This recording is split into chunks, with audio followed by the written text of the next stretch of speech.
Good morning, everybody. Our today's lesson is how to control the inflation. That means measures to control inflation. మరి ఈ పాఠ్యాంశాన్ని బోధించడానికి ముందుగా విద్యార్థులకి ద్రవ్యోల్బణానికి సంబంధించి ఇదివరకు చెప్పిన రెండు పాఠ్యాంశాలు కూడా బ్రీఫ్ రివ్యూ చేస్తాను. అందులో మొదటి పాఠ్యాంశంలో మనం ఏం చేసామంటే దీనికి సంబంధించి ద్రవ్యోల్బణం అంటే ఏంటి, definitions of inflation and types of inflation చూసాం. అందులోనే డిమాండ్ ప్రేరిత ద్రవ్యోల్బణం అంటే ఏంటి, వ్యయ ప్రేరిత ద్రవ్యోల్బణం అంటే ఏంటి అవన్నీ కూడా చూడడం జరిగింది. ఇంకా రెండవ భాగంలో ద్రవ్యోల్బణానికి గల కారణాలు, what are the causes for inflation, అవన్నీ కూడా రెండవ భాగంలో వివరించడం జరిగింది. ఇంకా మూడో భాగంలో how to control the inflation, ఈ ద్రవ్యోల్బణాన్ని ఎలా నివారించాలి, దానికి తీసుకోవాల్సిన చర్యలు ఏమిటి అని. మరి ప్రపంచంలో ఏ ఆర్థిక వ్యవస్థ కూడా సాఫీగా వెళ్ళదు. ఆర్థిక కార్యకలాపాలు కాలానుగుణంగా ఒడిదుడుకు లోనవుతూనే ఉంటాయి. అంటే ధనస్థాయి పెరగడం కానీ ధనస్థాయి తగ్గడం కానీ జరుగుతూ ఉంటుంది. అంటే దేశంలో సమిష్టి డిమాండు సమిష్టి సప్లైల మధ్య కానీ ఈక్విలిబ్రియం కానీ లేకపోతే వ్యాపార చక్రాలు వస్తూ ఉంటాయి. అయితే ఇంచుమించు ప్రపంచంలో అన్ని దేశాల్లో కూడా ఎక్కువగా కనబడే ప్రధాన ఆర్థిక సమస్య ఏమిటంటే ధన స్థాయి నిరంతరము పెరిగిపోతూ ఉండడమే. ఏదో 2008లో అమెరికాలోని ఇప్పుడు ఈ కరోనా ప్రభావం వలన ఈ మధ్యకాలంలో కొద్దిగా ఆర్థిక మాంద్యం ఛాయలు గోచరిస్తున్నాయి. కానీ ప్రపంచంలో చాలా దేశాల్లో ఇంచుమించు ఎక్కువగా కనబడేది ఏంటంటే ఈ ద్రవ్యోల్బణమే, ధన స్థాయి మితిమీరి పెరిగిపోవడమే. అయితే దీన్ని మనం నిర్వచనాలు ఇచ్చుకుందాం. మనం ఏమిటంటే గార్డనర్ ఆకలి ఏమన్నాడు, a continuous and sustained increase in the general price level అన్నాడు. అయితే కీన్స్ ఏమన్నాడంటే inflation shows a state of disequilibrium between the aggregate demand and the aggregate supply at the existing prices అన్నారు. అయితే ఇక్కడ ఏంటంటే ద్రవ్యోల్బణానికి సంబంధించి మానిటరిస్టులు ఏమో దేశంలో ద్రవ్య సప్లై బాగా ఎక్కువైపోవడం వల్లనే ద్రవ్యోల్బణం ఏర్పడుతుందని వాళ్ళు చెప్తారు. కీన్స్ ఏమంటాడంటే దేశంలో సమిష్టి డిమాండ్ సమిష్టి సప్లై కన్నా మితిమీరి పెరిగిపోవడం వల్ల ధన స్థాయి పెరిగిపోయే ప్రమాదం ఉంది అంటాడు. అయితే ఈ రెండు కారణాలు కూడా సహేతుకమే. ఎందుకంటే అభివృద్ధి చెందుతున్న దేశాల్లో ప్రభుత్వాలు ఏం చేస్తున్నాయంటే లోటు బడ్జెట్ని కవర్ చేసుకోవడానికి విపరీతంగా ద్రవ్యాన్ని ముద్రిస్తూ ఉంటాయి. దానివల్ల ద్రవ్య సప్లై పెరిగిపోయి ద్రవ్యం తాలూకా విలువ పడిపోతూ ఉంటుంది. అదేవిధంగా కీన్స్ చెప్పింది కూడా కరెక్టే. ఎందుకంటే చాలా దేశాల్లో జనాభా మితిమీరి పెరిగిపోవడం కానీ, వాళ్ళ అవసరాలు పెరిగిపోవడం కానీ, లేదా ఆదాయ స్థాయి పెరగడం వల్ల వాళ్ళు ఎక్కువగా వస్తువులు డిమాండ్ చేయడం వల్ల కానీ దేశంలో సమిష్టి డిమాండ్ ఎక్కువైపోతూ ఉంటుంది. కానీ ఆ స్థాయిలో ఉత్పత్తి చేయలేకపోవడం వల్ల సమిష్టి సప్లై తక్కువగా ఉంటుంది. అలాంటప్పుడు కూడా ధరలు పెరిగిపోతూ ఉంటాయి. కాబట్టి ద్రవ్యోల్బణాన్ని అదుపు చేయాలి అంటే మనం రెండు యాంగిల్ నుంచి కూడా ఆలోచించుకోవాలి. అంటే దేశంలో ద్రవ్య సప్లైని అదుపులో ఉంచుకోవాలి. తర్వాత ఏమిటంటే సమిష్టి డిమాండ్ తగ్గించుకొని సమిష్టి సప్లైని పెంచే ఏర్పాట్లు కూడా చేసుకోవాలి. అలా అయితేనే ద్రవ్యోల్బణం అనేది కంట్రోల్లో ఉండే అవకాశం ఉంటుంది. అయితే ఇక్కడ ద్రవ్యము అనేది విషయంలో రెండు విషయాలు కూడా విద్యార్థులు గుర్తుంచుకోవాలి. ఏమిటి అంటే ఆ దేశంలో ఉండే కేంద్ర బ్యాంకు ముద్రించే చట్టబద్ధమైన ద్రవ్యమే కాకుండా వాణిజ్య బ్యాంకులు సృష్టించే పరపతి ద్రవ్యం కూడా ఆర్థిక వ్యవస్థ పైన చాలా ప్రభావం చూపిస్తుంది. అంటే ఇక్కడ కంట్రోల్ ఆఫ్ మనీ సప్లై అంటే both legal tender money and credit money, ఆ రెండు గురించి కూడా మనం ఆలోచించుకోవాలి. అయితే ద్రవ్యోల్బణం అనేది చాలా క్లిష్టమైన సమస్య. దీన్ని మనం సాల్వ్ చేయాలి అంటే మల్టీ ప్రోన్డ్ అటాక్ ఉండాలి. మల్టీ ప్రోన్డ్ అంటే బహుముఖంగా చర్యలు తీసుకోవాలి. ఏమిటా బహుముఖమైన చర్యలు అంటే ఒకవైపు ఏమో ద్రవ్యపరమైన చర్యలు తీసుకోవాలి, మానిటరీ మెజర్స్, మరొక వైపు ఏమో కోసపరమైన చర్యలు, ఫిస్కల్ మెజర్స్ తీసుకోవాలి. తర్వాత ఇంకా అదర్ మెజర్స్ అంటే ఉత్పత్తి పెంచడం, అటువంటి చర్యలు కూడా తీసుకోవాలి. అంటే ఎందుకంటే సమస్య ఎప్పుడైతే క్లిష్టంగా ఉంటుందో ఏదో ఒక యాంగిల్లో దాన్ని సాల్వ్ చేద్దామంటే కుదరదు. దాని మల్టీప్రోన్ అటాక్ ఉండాలన్నమాట. అంటే ఒకవైపు ద్రవ్య సప్లైని అదుపులో ఉంచుకుంటూ వెళ్ళాలి, మరొక వైపు ఏమిటంటే ప్రభుత్వం తన యొక్క ఫిస్కల్ ఇన్స్ట్రుమెంట్స్ అంటే ట్యాక్స్ పాలసీ కానీ, ఎక్స్పెండిచర్ పాలసీ కానీ, డెట్ పాలసీ కానీ, లేదా ఫైనాన్స్ అడ్మినిస్ట్రేషన్ కానీ ఇవన్నీ వాడుతూ తద్వారా ద్రవ్యోల్బణాన్ని అదుపు చేయడానికి ప్రయత్నాలు చేయాలి. ఇదే కాకుండా ఇంకేంటంటే లాంగ్ రన్లో ఈ సమస్య రాకుండా ఉండాలి అంటే ఉత్పత్తిని బాగా పెంచుకోవడానికి ప్రాధాన్యత ఇవ్వాలంటే సప్లైని పెంచడానికి ప్రాధాన్యత ఇవ్వాలి. ఒకవైపు డిమాండ్ తగ్గించాలి, మరోవైపు ఏమో సప్లైని పెంచడానికి ప్రయత్నాలు చేయాలి. అదే కాకుండా ద్రవ్య సప్లైని కూడా అదుపులో ఉంచాలి. ఇవన్నీ చేస్తేనే ధనస్థాయి అనేది నియంత్రణలో ఉంటుంది. ధనస్థాయి ఎప్పుడైతే నియంత్రణలో ఉంటుందో అప్పుడే ప్రజల యొక్క ఆర్థిక జీవితం సాఫీగా వెళతాది. లేకపోతే ఏమవుతుంది అంటే దీని యొక్క ప్రభావం అనేది ఆర్థిక వ్యవస్థ పైన చాలా పెనుభారంగా పరిణమించే ప్రమాదం అనేది ఉంటుంది. కాబట్టి వాళ్ళ లెసన్ ఏంటంటే how to control the inflation, measures to control inflation, ద్రవ్యోల్బణ నివారణ చర్యలు. Inflation as a serious economic, social and political consequences. అంటే ఇదేమిటి, ఇక్కడ ద్రవ్యోల్బణం అనేది ఒకవైపు సాంఘికంగా, రాజకీయంగా, ఆర్థికంగా చాలా పెను ప్రభావాలు చూపిస్తుంది అనమాట. కొన్ని సందర్భాల్లో ఏమో ధనస్థాయి మితిమీరి పెరిగిపోతూ ఉంటే ప్రజలకు ఆ ప్రభుత్వం పైన విముఖత ఏర్పడి ఆ ప్రభుత్వాన్ని గద్దెదించే ప్రమాదాలు కూడా ఉంటాయి. మరొక వైపు ఏమిటంటే కరప్షన్ కూడా పెరిగిపోయే ప్రమాదం ఉంటుంది. ఇవన్నీ it is a socio political and economic problem. It is very serious problem. It redistributes the income in favor of the richer sections of the society. దీనివల్ల ఏమవుతుందంటే ద్రవ్యోల్బణం కానీ ఎక్కువ కాలం ఉంటే ఆదాయ పంపిణీ అది ధనిక వర్గాలకు అనుకూలంగా మారే అవకాశాలు కూడా ఉంటాయి.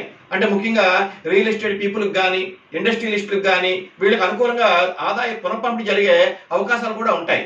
దానివల్ల ఏమవుతుందంటే సామ్యవాద రీతి సమాజ స్థాపన లక్ష్యం ఎప్పటికీ కూడా నెరవేరదు. కాబట్టి ద్రవ్యోల్బణం అనేది ఎక్కువ కాలం ఉంటే ఈ ఆదాయ పంపిణీ అనేది పేద వర్గాలకు ప్రతికూలంగా మారే ప్రమాదం కూడా ఉంటుందన్నమాట.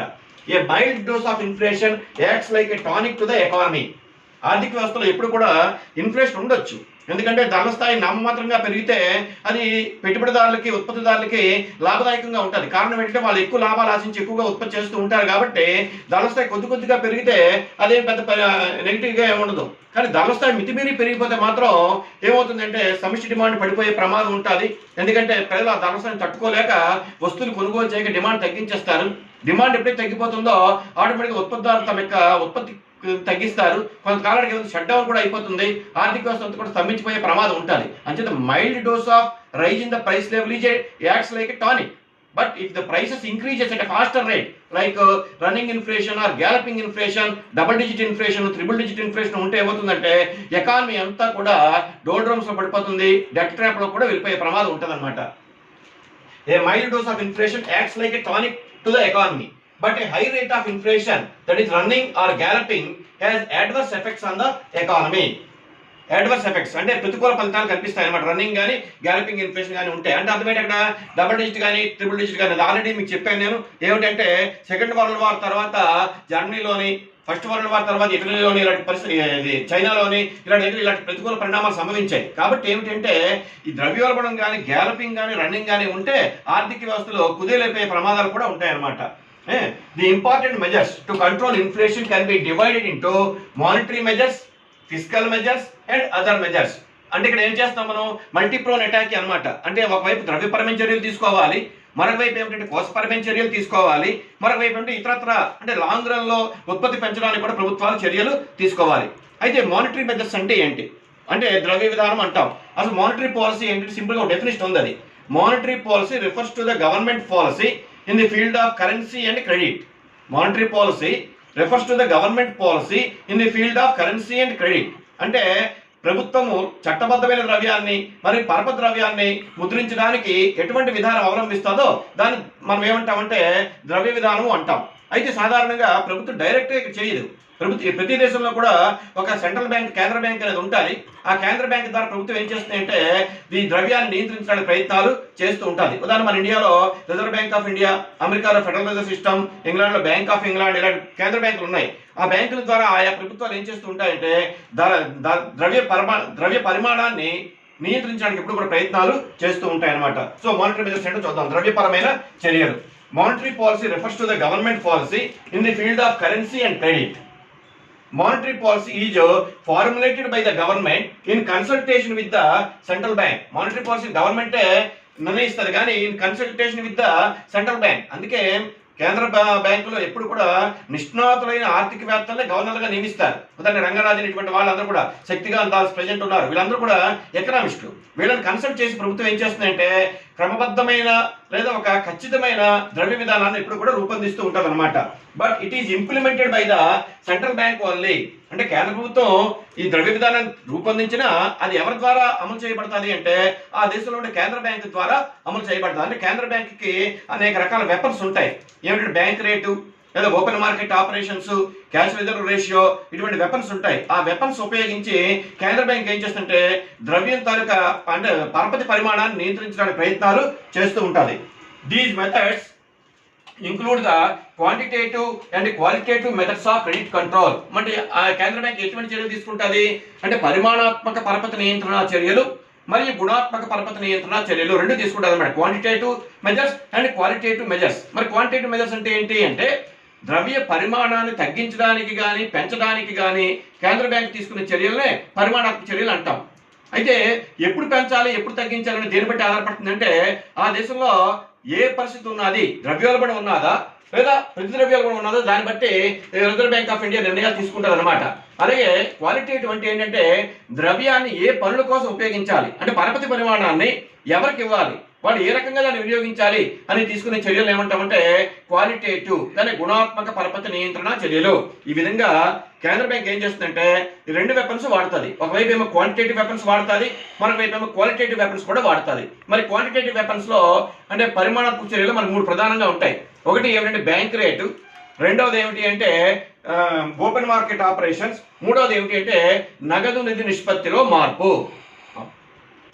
రిజర్వ్ బ్యాంక్ ఆఫ్ ఇండియా తీసుకునే పరిమాణాత్మక పరపతి నియంత్రణ చర్యల్లో మొదటిది ఏది అంటే బ్యాంక్ రేట్. ఈ బ్యాంక్ రేట్ డిస్కౌంట్ రేట్ అని కూడా అంటూ ఉంటారు కొంతమంది. అయితే ఇక్కడ బ్యాంక్ రేట్ అంటే ఏమిటంటే రిజర్వ్ బ్యాంకు వాణిజ్య బ్యాంకులకి కొన్ని క్లిష్ట పరిస్థితుల్లో రుణాలు ఇస్తూ ఉంటుంది. ఆ రుణాలపైన వసూలు చేసే వడ్డీ రేట్నే బ్యాంక్ రేట్ అంటారు. అంటే రిజర్వ్ బ్యాంక్ ఆఫ్ ఇండియా వాణిజ్య బ్యాంకులకి ఇచ్చే రుణాలపైన వసూలు చేసే వడ్డీ రేట్నే మన ఆర్థిక పరిభాషలో బ్యాంక్ రేట్ అంటాం.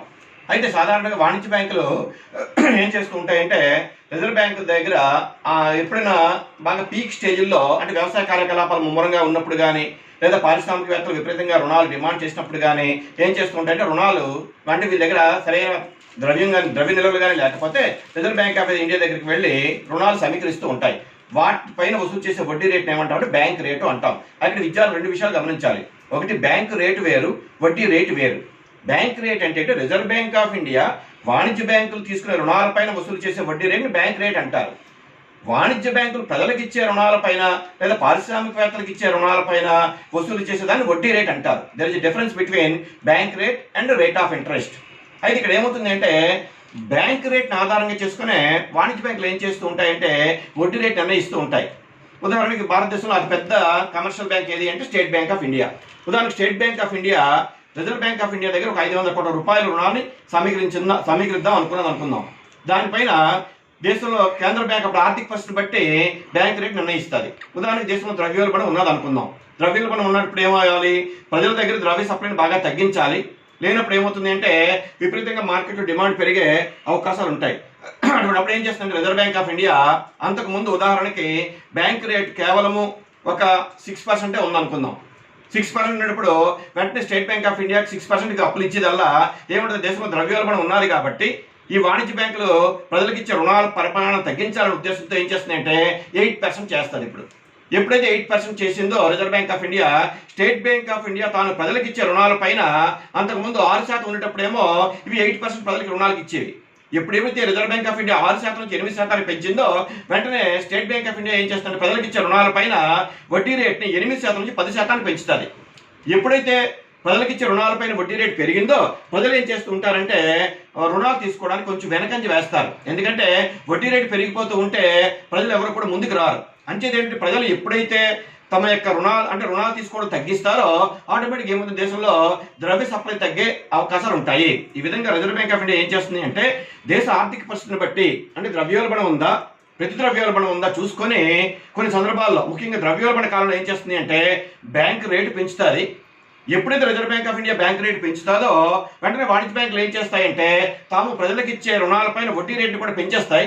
దీని ఫలితం ఏమిటి అంటే ప్రజలు అప్పులు తీసుకోవడం తగ్గిపోతుంది. అలా తగ్గిపోవడం వల్ల ఏమవుతుందంటే దేశంలో ద్రవ్య సప్లై తగ్గే అవకాశాలు ఉంటాయి అన్నమాట. ఈ విధంగా ఇది ఒక వెపన్గా వాడుతుంది reserve bank of India. Bank rate is the rate of interest charged by the central bank while sanctioning credit to the commercial banks. Bank rate is the rate of interest charged by the central bank while sanctioning credit to the commercial banks. అంటే reserve bank of India వాణిజ్య బ్యాంకులకు రుణాలు ఇచ్చినప్పుడు వాటిపైన వసూలు చేసే మొత్తాన్నే మనం ఏమంటామంటే బ్యాంక్ రేటు అంటాం. ఉదాహరణకి during the period of inflation ఉందనుకుందాం. అప్పుడు ఏం చేస్తుంది, వెంటనే బ్యాంక్ రేట్ పెంచుతుంది.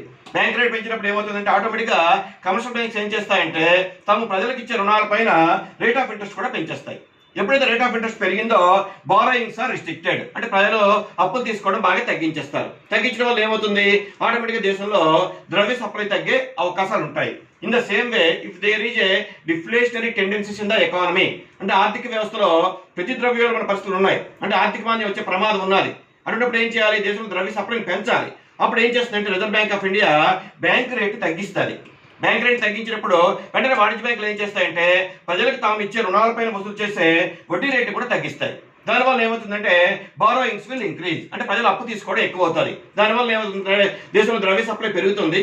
ద్రవ్య సప్లై పెరగడం వల్ల ఏమవుతుందంటే ఆర్థిక వ్యవస్థ వల్ల నార్మల్ స్థాయికి రావడానికి అవకాశాలు ఉంటాయి. అంటే ఏమిటంటే ఇక్కడ దేశంలో ద్రవ్యోల్బణం ఉన్నా లేదా ప్రతి ద్రవ్యోల్బణం ఉన్నా ఆర్బీఐ ఏం చేస్తుందంటే ఈ బ్యాంక్ రేట్ అనే వెపన్ ఉపయోగిస్తుంది. ముఖ్యంగా ఇన్ఫ్లేషనరీ టెండెన్సీస్ కానీ ఉంటే బ్యాంక్ రేట్ పెంచుతుంది, డిఫ్లేషనరీ టెండెన్సీస్ కానీ ఉంటే బ్యాంక్ రేట్ తగ్గిస్తుంది. దానివల్ల ఏమవుతుందంటే దేశంలో ద్రవ్య సప్లై పెరగడం కానీ లేదా ద్రవ్య సప్లై తగ్గడం కానీ జరుగుతూ ఉంటుంది అనమాట. ఇది ఫస్ట్ వెపన్. ఇంకా సెకండ్ వెపన్, దీన్నే ఓపెన్ మార్కెట్ ఆపరేషన్స్ అంటారు. బహిరంగ మార్కెట్ చర్యలు. బహిరంగ మార్కెట్ చర్యలు అంటే అర్థం ఏంటంటే కేంద్ర బ్యాంకు తన దగ్గర ఉండే సెక్యూరిటీలను ఓపెన్ మార్కెట్లో విక్రయించడాన్ని బహిరంగ మార్కెట్ చర్యలు అంటాం. విక్రయించినప్పుడు ఏమవుతుందంటే దేశంలో ఉండే వాణిజ్య బ్యాంకులపైన రిజర్వ్ బ్యాంక్ ఆంక్షలు పెడతాది. తాను అమ్మే సెక్యూరిటీలన్నీ కూడా వాణిజ్య బ్యాంకులు తప్పనిసరిగా కొనుగోలు చేయాలి అని. వాణిజ్య బ్యాంకులు ముఖ్యంగా జాతీయం చేయబడే ఏ వాణిజ్య బ్యాంకు కూడా రిజర్వ్ బ్యాంక్ యొక్క ఆదేశాలు ధిక్కరించడానికి వీలు లేదు. ఎందుకంటే రిజర్వ్ బ్యాంక్ ఆఫ్ ఇండియా చట్టం ప్రకారంగా ప్రతి వాణిజ్య బ్యాంకు కూడా ఆర్బీఐ ఏం చెప్తే చేయాలి. అటువంటిప్పుడు ఏమవుతుందంటే ఎప్పుడైతే దేశంలో ద్రవ్యోల్బణ పరిస్థితులు ఉన్నాయో, ధనస్థాయి పెరిగిపోతున్నాదో, ద్రవ్య సప్లైని తగ్గించడానికి ఏం చేస్తుంది అంటే రిజర్వ్ బ్యాంక్ ఆఫ్ ఇండియా తన దగ్గర ఉండే సెక్యూరిటీలను వాణిజ్య బ్యాంకులు విక్రయిస్తుంది. ఫర్ ఎగ్జాంపుల్ రిజర్వ్ బ్యాంక్ దగ్గర ఒక 1000 crores విలువైన సెక్యూరిటీస్ ఉన్నాయి. దేశంలో ద్రవ్యోల్బణం ఉన్నది. వెంటనే ఆర్బీఐ ఏం చేస్తుందంటే ఈ 1000 crores సెక్యూరిటీస్ని కూడా వాణిజ్య బ్యాంకులకు అమ్ముతుంది. అమ్మినప్పుడు ఏమవుతుంది, వాణిజ్య బ్యాంకు దగ్గర ఉండే ద్రవ్య నిల్వలు అన్నీ కూడా రిజర్వ్ బ్యాంక్ ఆఫ్ ఇండియాకి వెళ్తాయి. ఎప్పుడైతే అలా వెళ్తాయి ఇటు నుంచి అటు వాణిజ్య బ్యాంకుల యొక్క ఈ లెండింగ్ కెపాసిటీ తగ్గిపోతుంది. అంటే ప్రజలకు అప్పులు ఇచ్చే శక్తి తగ్గిపోతుంది. ఎందుకంటే వాణిజ్య బ్యాంకు దగ్గర ఉండే ద్రవ్య నిల్వలు వాణిజ్య బ్యాంకు దగ్గర రిజర్వ్ బ్యాంక్ ఆఫ్ ఇండియా బదిలీ అయిపోతాయి కాబట్టి వీళ్ళు ప్రజలకు అప్పులు ఇవ్వడం అనేది బాగా తగ్గిపోతుంది. అదే ఓపెన్ మార్కెట్ ఆపరేషన్స్ అంటాం, బహిరంగ మార్కెట్ చర్యలు. During the period of inflation the central bank cell the government securities to the commercial banks. Sell the government securities to the commercial banks. As a result, the funds of the commercial banks reduced. ఎందుకు reduce అయిపోతాయి? The funds will transfer from the commercial banks to the reserve bank. నిధులన్నీ అక్కడ ఇటు నుంచి అటు వెళ్ళిపోతాయి. వెళ్ళిపోతే ఏమైందంటే వాణిజ్య బ్యాంకుల యొక్క పరపతి పరిమాణం బాగా తగ్గిపోతుంది. వీళ్ళకి అప్పులు ఇచ్చే శక్తి తగ్గిపోతుంది. దానివల్ల ఏమవుతుంది, దేశంలో ద్రవ్య సప్లై తగ్గే అవకాశాలు ఉంటాయి. So the lending capacity of the commercial banks reduced. ఎప్పుడైతే ఇలా జరిగిందో వెంటనే వాణిజ్య బ్యాంకుల యొక్క ఈ అప్పులు ఇచ్చే శక్తి బాగా తగ్గిపోయే అవకాశాలు ఉంటాయి. ఈ విధంగా ఈ రెండు వెపన్స్ కూడా రిజర్వ్ బ్యాంక్ ఆఫ్ ఇండియా దేశంలో ద్రవ్యాలు ఉన్నప్పుడు వాడుతుంది. అంటే బ్యాంక్ రేట్ పెంచుతుంది, తర్వాత బహిరంగ మార్కెట్లో ఎంటర్ అయ్యి వాణిజ్య బ్యాంకులపైన ఆంక్షలు పెట్టి తన దగ్గర ఉండే సెక్యూరిటీలు వాళ్ళకి విక్రయించి వాళ్ళ యొక్క పరపతి పరిమాణాన్ని బాగా తగ్గిస్తుంది. దీనివల్ల ఏమవుతుందంటే దేశంలో ద్రవ్య సప్లై తగ్గుముఖం పట్టడానికి అవకాశాలు ఉంటాయి. As a result of selling the securities by the Reserve Bank of India to the commercial banks, automatically the credit creating capacity of the commercial banks will gradually decline. It leads to decline in the money supply of the economy. ఎప్పుడైతే అలా జరిగిందో ఆటోమేటిక్గా దేశంలో ధరల స్థాయి తగ్గుముఖం పట్టడానికి అవకాశాలు ఉంటాయి అన్నమాట. There will be less supply of money in the economy. This create tight money conditions in the market and helps in controlling the inflation. ఎప్పుడైతే ఆర్థిక వ్యవస్థ ద్రవ్య సప్లై తగ్గిపోతూ ఉంటుందో ఆటోమేటిక్గా ఇన్ఫ్లేషన్ ఏమో కట్టేలు అయిపోవడానికి అవకాశాలు ఉంటాయి, కంట్రోల్ వచ్చేస్తుంది. ఇది ఒక వెపన్. అయితే ఒక విషయం గుర్తుపెట్టుకోవాలి, ఏమిటంటే ఏ ఒక్కటో పనిచేస్తుందని కాదు. ఒక బ్యాంక్ రేటే పనిచేస్తుందా, ఓపెన్ మార్కెట్ ఆపరేషన్స్ మెదడే పనిచేస్తుందా, లేదా ఈ నగదు నిష్పత్తి పనిచేస్తుందా అని లేదు. ఇక్కడ ఏంటంటే సైమల్టేనియస్గా అన్నీ తీసుకోవాలి. ఒకవైపు ఏమో క్వాంటిటేటివ్ మెజర్స్ తీసుకోవాలి, మరొకవైపు ఏమో క్వాలిటేటివ్ మెజర్స్ తీసుకోవాలి.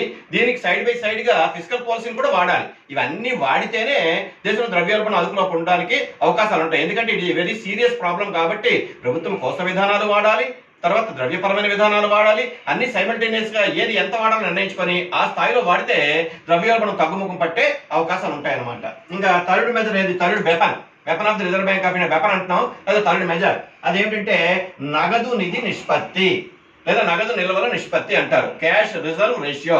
క్యాష్ రిజర్వ్ రేషియో తన అర్థం ఏంటి అంటే ప్రతి వాణిజ్య బ్యాంకు కూడా తాను ప్రజల దగ్గర నుంచి సేకరించిన డిపాజిట్లలో కొంత మొత్తాన్ని నగదుగా తన దగ్గర ఉంచుకొని మిగతా మొత్తాన్ని మాత్రమే ప్రజలకు అప్పులు ఇవ్వాలి. అసలు బ్యాంక్ అంటే ఏంటి? తక్కువ వడ్డీకి అప్పు తీసుకుని ఎక్కువ వడ్డీకి అప్పు ఇచ్చేదే బ్యాంకు. అంటే మనం డిపాజిట్ చేస్తే తక్కువ వడ్డీ ఇస్తారు, మనం రుణాలు కానీ అడిగితే ఎక్కువ వడ్డీ వసూలు చేస్తారు. ఆ మధ్యలో ఉండే గ్యాపే బ్యాంకుకి వచ్చే లాభం, లేదా బ్యాంకు తన కార్యాలయ నిర్వహణ కోసం అయ్యే ఖర్చులన్నీ పనికొస్తాయి. అయితే ఇక్కడ ఏమవుతుంది అంటే ప్రతి వాణిజ్య బ్యాంకు కూడా ప్రజల దగ్గర నుంచి డిపాజిట్లు సేకరిస్తుంది. ఏ రూపంలో అంటే సేవింగ్ డిపాజిట్ కావచ్చు, టర్మ్ డిపాజిట్లు కావచ్చు, రికరింగ్ డిపాజిట్ కావచ్చు, ఏమైనా కావచ్చు. ఈ డిపాజిట్లు సమీకరించిన తర్వాత ప్రజలు ఏ క్షణమైనా తమ యొక్క డిపాజిట్ ఉపసంహరించుకోవచ్చు. ఉదాహరణకి మనం ఎస్బీఐ అకౌంట్లో ఇవాళ అమౌంట్ ఒక 50,000 వేయచ్చు, మళ్ళీ రేపే వెళ్ళి విత్డ్రా చేసుకోవచ్చు. లేదా టర్మ్ డిపాజిట్ ఒక 5 years వేస్తాం మనం, మనం కానీ ఒక 1 ఇయర్ తర్వాత ఏమైనా అర్జెంటుగా డబ్బులు అవసరమయ్యి వెంటనే బ్యాంక్ దగ్గరికి వెళ్తే నా అమౌంట్ నాకు ఇచ్చేయండి, నాకు అర్జెంటు అంటే బ్యాంక్ వడ్డీ రేట్లో కాదు విధించగలదే కానీ మన యొక్క అసలు మొత్తాన్ని ఏమి కూడా తగ్గించలేదు. అంటే అర్థం ఏమిటంటే బ్యాంకుల పైన ప్రజలకు నమ్మకం ఉండాలి అంటే తప్పనిసరిగా ప్రజలు అడిగిన వెంటనే వాళ్ళు దాచుకున్న ద్రవ్యాన్ని తిరిగి ఇచ్చే పరిస్థితి ఉండాలి. లేకపోతే బ్యాంకుల పైన ప్రజలకి నమ్మకాలు పోతాయి. అందుకే చాలా మంది ఎక్కువగా మనం ఎందుకు పబ్లిక్ సెక్టర్ బ్యాంకుని ప్రిఫర్ చేస్తాము, ప్రైవేట్ సెక్టర్ బ్యాంకులు ఎందుకు ప్రిఫర్ చేయము అంటే ప్రైవేట్ సెక్టర్ బ్యాంకులు ఎప్పుడు బోర్డు తిప్పేస్తాయో మనకు తెలియదు. అదే పబ్లిక్ సెక్టర్ బ్యాంక్ అయితే రిజర్వ్ బ్యాంక్ ఆఫ్ ఇండియా అధీనంలో నడుస్తూ ఉంటాయి కాబట్టి ప్రభుత్వం తాలూకా గ్యారంటీ ఉంటుంది కాబట్టి మనం అందరూ డబ్బులు దాచుకుంటాం. అంచేతంటే ప్రతి వాణిజ్య బ్యాంకు కూడా ప్రజల దగ్గర నుంచి తాను సేకరించిన డిపాజిట్లో కొంత మొత్తాన్ని నగదుగా ఉంచి మిగతా మొత్తాన్ని మాత్రమే అప్పుగా ఇవ్వాలి. దాన్ని ఏమంటే నగదు నిధి నిష్పత్తి. For example state bank of India 100 కోట్ల రూపాయల డిపాజిట్ ప్రజల దగ్గర సమీకరించింది అనుకుందాం ఒక ఏరియాలో. అందులో రిజర్వ్ బ్యాంక్ ఆఫ్ ఇండియా ఆదేశానుసారము ఫర్ ఎగ్జాంపుల్ 15% నగదుగా ఉంచండి, 85% మీరు అప్పుగా ఇవ్వచ్చు అన్నది అనుకోండి. అప్పుడు ఏం చేస్తారంటే 100 కోట్ల రూపాయల్లో 15 కోట్ల రూపాయలు స్టేట్ బ్యాంక్ ఆఫ్ ఇండియా దగ్గర ఉంచుకోవాలి, 80 కోట్ల రూపాయలు మాత్రమే ప్రజలకి అప్పులు ఇవ్వాలి. దీన్ని ఏమంటారు నగదు నిధి నిష్పత్తి. ఇక నగదు ఎంత ఉంచారు 15%, నిధిగా ఎంత ఇచ్చారంటే 15%, తర్వాత అప్పుగా ఎంత ఇచ్చారంటే 85%. అయితే ఆర్బీఐ ఏం చేస్తుంది అంటే దేశంలో ద్రవ్యోల్బణ లేదా ప్రతి ద్రవ్యోల్బణ పరిస్థితులను ఆధారంగా చేసుకొని ఈ నిష్పత్తిని మారుస్తూ ఉంటారు. ఉదాహరణ దేశంలో ద్రవ్యోల్బణం ఉన్నది అనుకుందాం, అంటే ధనస్థాయి బాగా పెరిగిపోతూ ఉన్నది. ఈ ధనస్థాయి పెరిగే కాలంలో ఏం చేస్తుంది అంటే వెంటనే ఆర్బీఐ ఏం చేస్తుంది అంటే ఈ నగదు నిష్పత్తిని పెంచేస్తుంది. ఫర్ ఎగ్జాంపుల్ ఇంత 15% అనుకున్నాం, ఇప్పుడు ఏమంటుందంటే RBI CRR raised from 15 to 20% అంటది. అంటే అప్పుడు ఏమైంది 15 నుంచి 20% పెరిగింది. పెరిగినప్పుడు ఏమైందంటే వాణిజ్య బ్యాంకు లెండింగ్ కెపాసిటీ తగ్గిపోతుంది. ఇప్పుడు ఎంత అప్పు ఇవ్వగలవు అవి? ఇంతకుముందు 85 కోట్లు అప్పు ఇస్తే ఇప్పుడు ఏమవుతుందంటే 80 కోట్లే అప్పు ఇవ్వగలదు. ఒకవేళ పరిస్థితి ఇంకా క్రిటికల్ అయిపోయింది అనుకుందాం, అప్పుడు ఏం చేస్తుందంటే ఆర్బీఐ ఇది ఇలా కాదు 20 కూడా కాదు 25% అనొచ్చు. అప్పుడు ఏమవుతుందంటే 25% వాళ్ళ దగ్గర నగదుగా ఉంచుకొని 75% మాత్రమే అప్పుగా ఇవ్వగలుగుతారు. అంచేత దేశంలో ఉండే ఆర్థిక పరిస్థితిని ఆధారంగా చేసుకుని ఆర్బీఐ ఏం చేస్తుంది అంటే ఈ క్యాష్ రిజర్వ్ రేషియోని మారుస్తూ ఉంటుంది అనమాట. ఆ మార్చే ఛాన్స్ ఎంతవరకు ఉన్నదంటే రిజర్వ్ బ్యాంక్ ఆఫ్ ఇండియా చట్టం ప్రకారంగా ఫ్రమ్ 3 to 15% వరకు కూడా ఆర్బీఐ మార్పు చేసుకోవచ్చు. అది దేని బట్టి చేస్తుంటే దేశంలో ఉండే ఆర్థిక పరిస్థితిని బట్టి ద్రవ్యోల్బణం ఉంటే ఏం చేస్తుందంటే ఈ సిఆర్ఆర్ని పెంచేస్తుంది, ప్రతి ద్రవ్యోల్బణం ఉంటే సిఆర్ఆర్ని తగ్గిస్తుంది అనమాట. ప్రతి వాణిజ్య బ్యాంకు తన డిపాజిట్లలో కొంత శాతాన్ని నగదుగా నిల్వ ఉంచుకోవాలి. దీనినే సిఆర్ఆర్ అంటే క్యాష్ రిజర్వ్ రేషియో అందరు. ద్రవ్యోల్బణ సమయంలో సిఆర్ఆర్ని పెంచినట్లయితే వాణిజ్య బ్యాంకులకు రుణాలు ఇవ్వగలిగే శక్తి తగ్గుతుంది. అంటే ద్రవ్యోల్బణ కాలం ధనస్థాయి మితిమీరి పెరిగిపోయి ప్రజల ఎక్కువగా వస్తువులు డిమాండ్ చేస్తూ ఉంటే ఆ స్థాయిలో కానీ సప్లై లేకపోతే ధర పెరిగిపోయే ప్రమాదం ఉంటుంది. అప్పుడు ఏం చేయాలి ఆర్బీఐ అంటే వెంటనే సిఆర్ఆర్ని పెంచాలి. పెంచినప్పుడు ఏమవుతుందంటే ఆటోమేటిక్గా వాణిజ్య బ్యాంకుల యొక్క లెండింగ్ కెపాసిటీ తగ్గిపోతుంది. తగ్గిపోవడం వల్ల ఏమవుతుంది అంటే దేశంలో ధర స్థాయి తగ్గుముఖం పట్టే అవకాశాలు ఉంటాయి. ఫలితంగా ద్రవ్య సప్లై తగ్గి ధరలు తగ్గుతాయి. ఈ విధంగా 3 వెపన్స్ ని మనం ఏమంటామంటే క్వాంటిటేటివ్ క్రెడిట్ కంట్రోల్, పరిమాణాత్మక పరపతి నియంత్రణ. పరిమాణాత్మక పరపతి నియంత్రణ అంటే ద్రవ్య పరిమాణాన్ని తగ్గించడానికి రిజర్వ్ బ్యాంక్ ఆఫ్ ఇండియా తీసుకునే చర్యలనే మనం క్వాంటిటేటివ్ మెజర్స్ అంటాం. ఇంకా రెండవది ఏంటంటే క్వాలిటేటివ్ మెజర్స్. అందులో ప్రధానంగా 2 మనం చూడొచ్చు. అది ఏమిటంటే ఒకటి control of consumer credit. Control of consumer credit ఇది ఈ మధ్య కాలంలో చాలా ఎక్కువైపోయింది. ప్రతి వాణిజ్య బ్యాంకు కూడా ఏం చేస్తుంటే ప్రజలకి కన్జ్యూమర్ డ్యూరబుల్ ఐటమ్స్ కొనుగోలు చేయడానికి వాయిదాల పద్ధతిలో రుణాలు ఇస్తున్నాయి. మనం కలర్ టీవీ కొందామనో లేదా ఫ్రిడ్జ్ కొందామనో ఏసీ కొందామని అంటే వాటికి కూడా రుణాలు ఇస్తున్నాయి. ఇచ్చినప్పుడు ఏమవుతుందంటే వినియోగదారులను ఇన్స్టాల్మెంట్ కట్టుకోవచ్చు కదా అని చెప్పి వాళ్ళకి అవసరం ఉన్నా లేకపోయినా కొంటూ ఉంటారు. ఉదాహరణ ఇంట్లో ఆల్రెడీ ఒక కలర్ టీవీ ఉన్నా ఏదో బ్యాంకులు బాగా రుణాలు ఇస్తున్నాయి కదా అని చెప్పి వీళ్ళు కొనుగోలు చేస్తూ ఉంటారు. దీనివల్ల ఏమవుతుందంటే మార్కెట్లో వస్తువుల డిమాండ్ పెరుగుతుంది, దానివల్ల ధరస్థాయి పెరిగే ప్రమాదం ఉంటుంది. అలాంటప్పుడు government reserve bank of India ఏం చేస్తుంది అంటే తన క్వాలిటేటివ్ ఇన్స్ట్రుమెంట్స్ వాడుతుంది. అంటే వాణిజ్య బ్యాంకుల పైన ఆంక్షలు పెడతాది. ఎవరికి అప్పులు ఇవ్వచ్చు, ఎవరికి ఇవ్వకూడదు, తర్వాత కన్జ్యూమర్ క్రెడిట్ ఎంతవరకు ఇవ్వచ్చు, ఇవన్నీ చేస్తూ ఉంటుంది. వాటిని ఏమంటారు గుణాత్మక పరపతి నియంత్రణ చర్యలు అంటాం. Consumer durables are often financed by the commercial banks. ఇవి ఓన్లీ కమర్షియల్ బ్యాంక్సే కాదు, ఈ మధ్యకాలంలో ప్రైవేట్ ఫైనాన్స్ కూడా ఎక్కువైపోయాయి. మనం ఇప్పుడు ఉదాహరణకి దసరా టైం దీపావళి టైంలో ఏ సోనీ విజన్ ఎక్కడికి వెళ్ళినా సరే అక్కడ రెడీగా ఉంటారు. ఎవరంటే బజాజ్ ఫైనాన్స్ వాళ్ళు వీళ్ళు ఒకరు కాదు. వాళ్ళు ఏమంటారంటే మీరు క్యాష్తో కొనుగోలు చేస్తారా లేదా వాయిదాల పద్ధతిలో కొనుగోలు చేస్తారని అడుగుతారు. అప్పుడు ఏమంటారంటే క్యాష్తో మనం కొనుగోలు చేస్తే పర్వాలేదు, వాయిదాల పద్ధతిలో కొనుగోలు చేస్తే ఏమంటారంటే మీరు డౌన్ పేమెంట్ ఎంత కడతారు, 20% కడతారా 10% కడతారా అని అంటారు. ఉదాహరణ మనం 25% కడతామన్నాం అనుకోండి, అప్పుడు ఏమవుతుంది ఉదాహరణ ఒక టీవీ ఖరీదు 40,000, 25% కడతామంటే 10,000 రూపాయలు మనం క్యాష్ కడతాము, మిగతా 30,000 కూడా వాడు అంటాడు. ఏమంటాడంటే ఎన్ని ఇన్స్టాల్మెంట్ తీరుస్తారు, 30 ఇన్స్టాల్మెంట్ తీరుస్తారా నెలకు 1000 రూపాయలు లెక్కని, లేదా 15 ఇన్స్టాల్మెంట్ తీరుస్తారా, మీ కెపాసిటీ బట్టి మీరు నిర్ణయించుకోండి అంటారు. కానీ వాళ్ళు ఏం చేస్తూ ఉంటారంటే ఆ టైం పీరియడ్ బేస్ చేసుకుని వడ్డీ రేట్లు లెక్కేసేస్తూ ఉంటారు అనమాట. ఇదే పరిస్థితి వాణిజ్య బ్యాంకులు కూడా చేస్తూ ఉంటాయి. అంటే వెహికల్స్కి కానీ కార్లకు కానీ వాటికి కూడా రుణాలు ఇస్తూ ఉంటాయి అనమాట.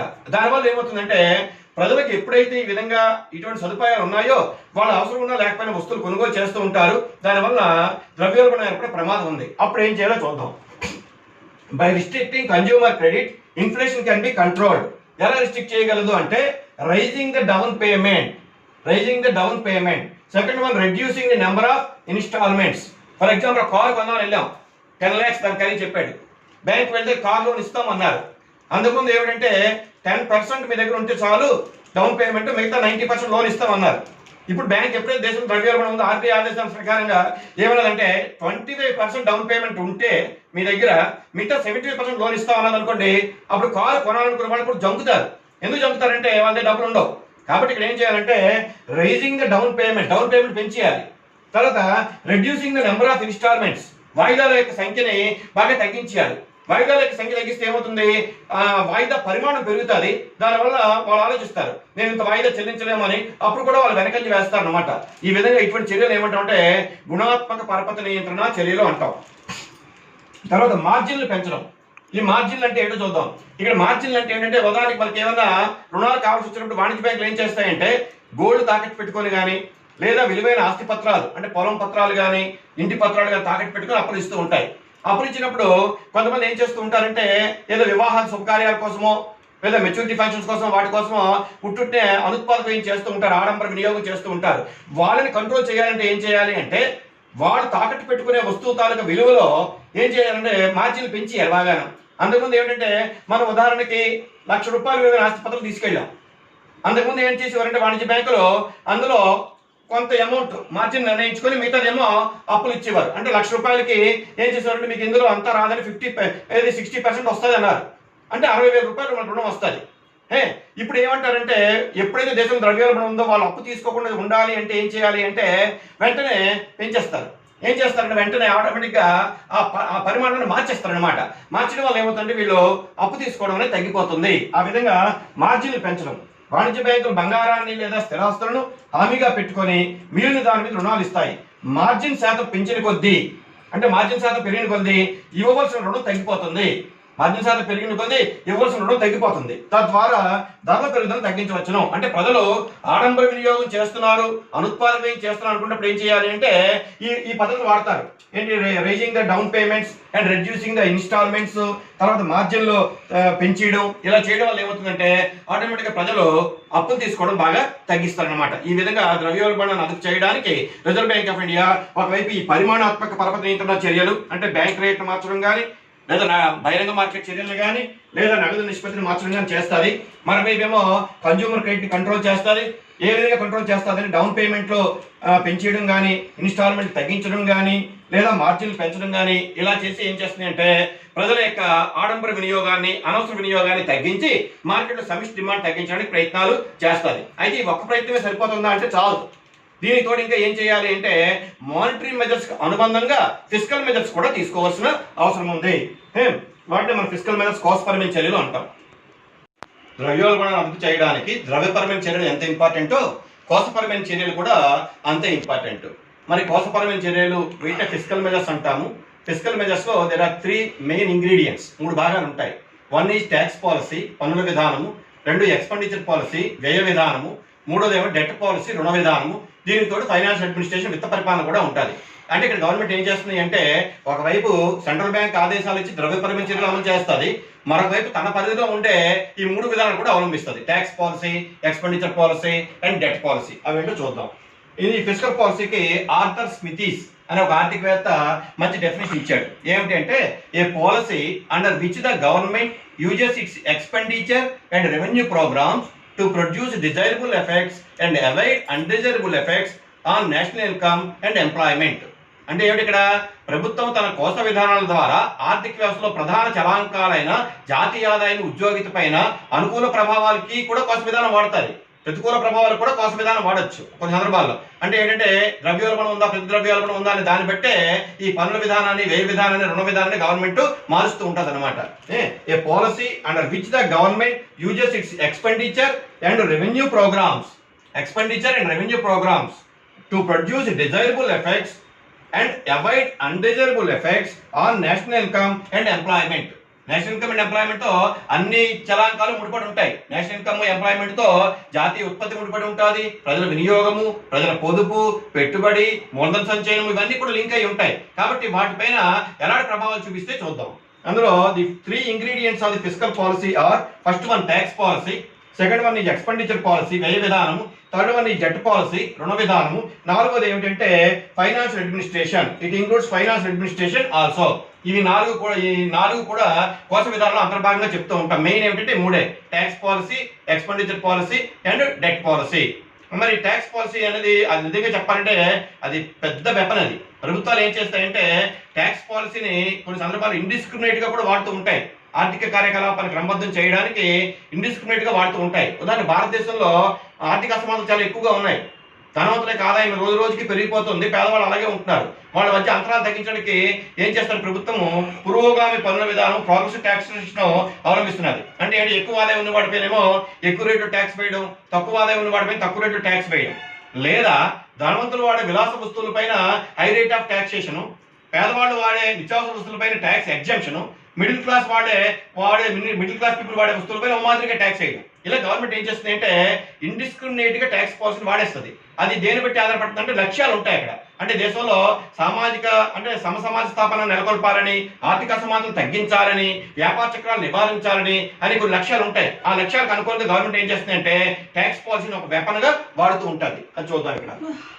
Tax policy to reduce excess purchasing power of the people, progressive taxation should be implemented. అంటే ప్రజల దగ్గర అదనపు కొనుగోలు శక్తి ఎక్కువగా ఉన్నప్పుడు ఏం చేస్తుంది అంటే గవర్నమెంట్ ఏం చేస్తుందంటే ప్రోగ్రెసివ్ టాక్సేషన్ వాడేస్తుంది. అంటే ఉదాహరణ చూద్దాం, దసరా టైంలో, దీపావళి టైంలో చాలా మంది ఎంప్లాయీస్ కి బోనస్లు గట్రా ఇస్తూ ఉంటారు. ఆ టైంలో వాళ్ళు ఎక్కువగా వస్తువుల్ని కొనుగోలు చేయడానికి ప్రయత్నాలు చేస్తూ ఉంటారు. చేసినప్పుడు ఏమైందంటే వాళ్ళ ఎక్సెస్ పర్చేజింగ్ అంటే వాళ్ళు పెరిగిన ఆదాయాన్ని వాళ్ళు పొదుపు చేయకుండా ఎక్కువ కొనుగోలు చేయడానికి ప్రయత్నాలు చేస్తూ ఉంటారు. దానివల్ల ధనస్థాయి పెరిగే ప్రమాదం ఉంటుంది అనమాట. అప్పుడు ఏం చేస్తుందంటే వాళ్ళ ఎక్సెస్ ట్యాక్సిబుల్ కెపాసిటీ తగ్గించడానికి లగ్జరియస్ కమ్యూనిటీస్ పైన గవర్నమెంట్ ఎక్కువ రేటు ట్యాక్స్ వేయొచ్చు అనమాట ప్రోగ్రెసివ్ రేట్లో. అయితే ఇక్కడ మాత్రం ఒకటి, కొత్త పన్నులు విధించడం, పన్ను రేట్లు పెంచడం మొదలు చేయొచ్చు. అంటే పన్నుల విధానం గవర్నమెంట్ ఎలా మారుతుంది అంటే ప్రజలకు అదనపు కొనుగోలు శక్తి తగ్గించడానికి పన్ను రేట్లు పెంచేయడం, లేదా ఇదివరకు పన్నుల పరిధిలో లేని వస్తువులపైన కూడా పన్నులు విధించడం అలా చేస్తుంది. కానీ ఇక్కడ ఒక విషయం మాత్రం గుర్తుపెట్టుకోవాలి. ఎందుకంటే ద్రవ్యోల్బణ కాలంలో వస్తువుల యొక్క సరఫరా తక్కువగా ఉంటుంది కాబట్టి దిగుమతులపైన మాత్రం పన్నులు పెంచడం వాంఛనీయం కాదు. ఎందుకంటే ఏ ఉత్పత్తులు అయితే మనకు కొత్తగా ఉన్నాయి వాటి దిగుమతి చేసుకున్నప్పుడు అప్పుడు గవర్నమెంట్ ఏం చేయాలంటే దిగుమతుల పైన పన్ను రేట్లు తగ్గించేయాలి. కస్టమ్ డ్యూటీస్ తగ్గిస్తే ఏమవుతుందంటే దేశంలో వస్తువుల సరఫరా పెరిగే అవకాశాలు ఉంటాయి. కాబట్టి ఏవైతే విలాస వస్తువులు ఉన్నాయో, ఆడంబర వినియోగం చేస్తున్నారో వాటిపైన ప్రోగ్రెసివ్ రేట్లో ట్యాక్స్ వేసి వాటి వినియోగం తగ్గించే ప్రయత్నాలు చేయాలి. ఏ వస్తువులు అయితే కొత్తగా ఉన్నాయో, వేటైతే మనం విదేశాలు దిగుమతి చేసుకుంటున్నామో వాటిపైన దిగుమతి సుంకాలు తగ్గించాలన్నమాట. దిగుమతి సుంకాలు తగ్గిస్తే సప్లై పెరిగి ధరలు తగ్గే అవకాశం ఉంది. ఈ విధంగా ట్యాక్స్ పాలసీని గవర్నమెంట్ ఒక వెపన్ గా వాడుతుంది టు కంట్రోల్ ద ఇన్ఫ్లేషన్. ఇంకా second one government expenditure policy, దీన్ని వ్యయ విధానం అంటాం. మరి వ్యయ విధానం ఎలా ఉపయోగించి చూద్దాం. అసలు during the period of inflation ఏమవుతుంది? Aggregate demand exceeds the aggregate supply. అంటే సమిష్టి డిమాండ్ సమిష్టి సప్లై కన్నా ఎక్కువగా ఉంటుంది. ఎక్కువగా ఉండేటప్పుడు ఏమవుతుంటే ఆ స్థాయిలో సప్లై లేనప్పుడు ధర స్థాయి పెరిగిపోయే ప్రమాదం ఉంటుంది. To control the aggregate demand the government should reduce it's expenditure, particularly unproductive expenditure. Government ఏం చేయాలి? ద్రవ్యోల్బణ కాలంలో ప్రధానంగా తన యొక్క వ్యయాన్ని బాగా తగ్గించుకోవాలి. కానీ కొన్ని సందర్భాల్లో గవర్నమెంట్ వ్యయాన్ని తగ్గించుకోలేకపోవచ్చు. ముఖ్యంగా అనుత్పాదక వ్యయాన్ని కానీ తగ్గించుకోగలిగితే ఆర్థిక వ్యవస్థపైన అనుకూల ఫలితాలు వచ్చే అవకాశాలు ఉంటాయి. మొత్తం చెప్పేది ఏంటంటే ప్రభుత్వము ద్రవ్యోల్బణ కాలంలో తన యొక్క వ్యయాన్ని కానీ తగ్గించుకుంటే ప్రజల యొక్క ఆదాయ స్థాయిలు తగ్గుముఖం పడతాయి, లేదా తగ్గుతాయి. దానివల్ల వాళ్ళ యొక్క అదనపు కొనుగోలు శక్తి కంట్రోల్ అవుతుంది. దానివల్ల మార్కెట్లో సమిష్టి డిమాండ్ తగ్గుతుంది, ధర స్థాయి తగ్గే అవకాశాలు ఉంటాయి. మొత్తానికి ప్రజల యొక్క అదనపు purchasing power, excess purchasing power తగ్గాలి అంటే ప్రభుత్వం ఏమంటే తన యొక్క ఖర్చులు కూడా బాగా తగ్గించుకోవాల్సిన అవసరం ఉంది. ప్రత్యేకంగా ద్రవ్యోల్బణ కాలంలో రన్నింగ్ కానీ గ్యాల్పింగ్ కానీ ఇన్ఫ్లేషన్ కానీ ఉండేటప్పుడు గవర్నమెంట్ తప్పనిసరిగా బాగా తగ్గించుకోవాలి. ఇంకా డెట్ పాలసీ, రుణ విధానం. ఈ రుణ విధానం ఎలా వాడుతుందో చూద్దాం. ద్రవ్యోల్బణ పరిస్థితుల్లో ప్రజల వద్ద రుణాలు తీసుకోవడం వల్ల వారి కొనుగోలు శక్తి తగ్గి ధరలు తగ్గే అవకాశం ఉంది. అంటే ధరలు మితిమీరి పెరిగిపోయేటప్పుడు ప్రభుత్వం ఏం చేయాలి? ప్రజల యొక్క కొనుగోలు శక్తి తగ్గించడానికి వాళ్ళ దగ్గర రుణాలు సమీకరించాలి, ఇంటర్నల్ లోన్స్. కానీ ప్రజల దగ్గర రుణాలు సమీకరించడం తేలిగ్గా జరిగే విషయం కాదు. ఎప్పుడు జరుగుతుంది అంటే ప్రభుత్వం బాండ్లు జారీ చేసి దానిపైన ఎక్కువ వడ్డీ రేటు కానీ ఆఫర్ చేస్తేనే ప్రజలు ప్రభుత్వం జారీ చేసే బాండ్లని కొనుగోలు చేస్తారు. ఇరిగేషన్ బాండ్స్ కానీ, పవర్ బాండ్స్ కానీ, ఇవన్నీ కూడా. కాబట్టి ఇక్కడ గవర్నమెంట్ ఏం చేయాలి అంటే ద్రవ్యోల్బణ కాలంలో ప్రజల్ని అట్రాక్ట్ చేయడానికి ఎక్కువ వడ్డీ రేటు ఆశ చూపి ప్రజల దగ్గర అదనపు కొనుగోలు శక్తి తగ్గించాలి. అది డెట్ పాలసీ. ఇంకా there are some other measures to control inflation. మరి అందులో ఫస్ట్ వన్ అంటే ఎక్స్పాన్షన్ ఆఫ్ అవుట్పుట్. ముఖ్యంగా ఏమిటంటే ద్రవ్యోల్బణం ఎందుకు వస్తుంది అంటే పేద మధ్యతరగతి వర్గం వాళ్ళే ఉత్పత్తుల యొక్క పరిమాణం తక్కువగా ఉంటే, వాటి యొక్క సప్లై తక్కువగా ఉంటేనే ద్రవ్యోల్బణం వస్తాయి. కాబట్టి ఏం చేయాలి? Production of essential consumer goods. దేశంలో నిత్యావసర వస్తువుల యొక్క ఉత్పత్తి బాగా జరిగేటట్టుగా చూసుకోవాలి. అంటే అక్కడ వనరుల కేటాయింపుని నిత్యావసర వస్తువుల ఉత్పత్తి కోసం కేటాయిస్తే ఆటోమేటిక్గా వాటి ఉత్పత్తి పెరుగుతుంది. ఒకవేళ కొత్తగా కానీ ఉంటే ఏం చేయాలి అంటే దిగుమతులు చేసుకుని తద్వారా లోటుని భర్తీ చేయాలి. రెండోది అంటే ఫ్రీజింగ్ ఆఫ్ వేజెస్. వేతనాలని ఫ్రీజ్ చేయడం. ఇది అంత సులువుగా జరిగే పని కాదు. మీకు వ్యయ ప్రేరిత ద్రవ్యోల్బణం చెప్పాను. దేశంలో ధనస్థాయి పెరుగుతున్నప్పుడు కార్మికులేమో వేతనాలు పెంచమని కోరుతారు. వేతనాలు పెరిగితే ఉత్పత్తి ఏం పెరుగుతుంది కాబట్టి సంస్థలు ఏం చేస్తాయంటే వాళ్ళు ఉత్పత్తి చేసే వస్తువులకి ధరలు పెంచుతారు. వస్తువులకి ధరలు పెరిగితే కార్మికులు మళ్ళా వేతనాలు పెంచమని కోరుతారు. ఇది వేజ్ ప్రైసెస్ పెరగలు అనుకుంటాం మనం. వ్యయ ప్రేరిత ద్రవ్యోల్బణంలో చూసాం. మరి ఇలాంటప్పుడు ఏమవుతుందంటే గవర్నమెంట్ ఒకవేళ వేతనాలు కానీ ఫ్రీజ్ చేస్తే ఏమవుతుందంటే కార్మిక సంఘాల నుంచి ప్రతిఘటన ఎదుర్కోవాల్సి వస్తుంది. ఇప్పుడు ఉదాహరణకి కరోనా టైంలో నరేంద్ర మోడీ గవర్నమెంట్ 2021 జూలై వరకు కూడా డీజే ఫ్రీజ్ చేస్తానన్నది. వెంటనే అనేక కార్మిక సంఘాలు, ఉద్యోగ సంఘాలు, ఉపాధ్యాయ సంఘాలు అన్నీ కూడా ఇది అన్యాయం అని వెంటనే ఎలుగెత్తాయి. అంటే ఏమిటంటే ప్రజల నుంచి ప్రతిఘటన వస్తుంది. కానీ వీళ్ళు గట్టిగా మాట్లాడలేకపోయారు. ఎందుకంటే దేశంలో కరోనా తీవ్రంగా విజృంభిస్తున్నది కాబట్టి ఏ ఉద్యోగ సంఘాలు కూడా ప్రభుత్వ నిర్ణయాలు ప్రతిఘటించలేకపోయాయి. అదే మామూలు పరిస్థితులు ఏమవుతుందంటే వెంటనే వీళ్ళు సమ్మె చేయడం, ధర్నాలు చేయడం అన్నీ చేస్తూ ఉంటారు. అంచేదంటే ఫ్రీజింగ్ ఆఫ్ వేజెస్ అనేది అంత సులువుగా సాధ్యమైన పని కాదు. ముఖ్యంగా సంఘటిత రంగంలో జరగదు. అసంఘటిత రంగంలో వాళ్ళు ఎలాగైనా చేస్తూ ఉంటారు. కానీ సంఘటిత రంగంలో మాత్రం ఫ్రీజింగ్ ఆఫ్ వేజెస్ అనేది కొంచెం క్లిష్టమైన విషయమే. Freezing of wages leads to unrest among the workers. వాళ్ళ అసంతృప్తి అనేది ప్రబలే అవకాశాలు ఉంటాయి. తర్వాత ప్రైస్ కంట్రోల్ అండ్ రేషనింగ్. మీకు చిన్న ఎగ్జాంపుల్ చెప్తాను. ఈ అన్రెస్ట్ ఎలాగొచ్చిందంటే తెలంగాణ గవర్నమెంట్ కరోనా టైంలో ఉద్యోగుల యొక్క వేతనాలు 50% ఇస్తానంది. ఎప్పుడు మార్చి, ఏప్రిల్, మే, జూన్ కూడా. వెంటనే కొంతమంది ఉద్యోగులు ఏం చేశారంటే హైకోర్టులో కేసు వేసారు, మా వేతనాలు ఇలా తగ్గించడం అన్యాయం అని. వెంటనే గవర్నమెంట్ ఏం తట్టుకోవడానికి ఇమీడియట్గా ఆర్డినెన్స్ కూడా తెచ్చింది. ఆర్డినెన్స్ అయితే ఏమి చేయలేరు కదా అని. అంటే చెప్పేది ఏమిటి అంటే వేజెస్ కానీ ఫ్రీజ్ చేస్తే ఏమవుతుందంటే ముఖ్యంగా కార్మికుల్లోని, ఉద్యోగ వర్గాల్లోని బాగా అన్రెస్ట్ ప్రబలే అవకాశాలు ఉంటాయి. అలా ఉద్యోగులతో విరోధం తెచ్చుకోవడం ఏ ప్రభుత్వం కూడా ఇష్టపడదు. తర్వాత ప్రైస్ కంట్రోల్ అండ్ రేషనింగ్.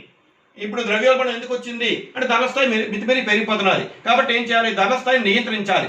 ధరల స్థాయిని నియంత్రించాలి అంటే ముఖ్యంగా బ్లాక్ మార్కెట్ చేసే వాళ్ళని బాగా అదుపు చేయాలి. విజిలెన్స్ డిపార్ట్మెంట్ బాగా పనిచేసి వాళ్ళపై దాడులు చేస్తే బ్లాక్ మార్కెట్ చేసే వాళ్ళందరూ కూడా అదుపులో ఉంటారు. ధరల స్థాయి తగ్గుముఖం పట్టే అవకాశాలు ఉంటాయి. తర్వాత రేషనింగ్.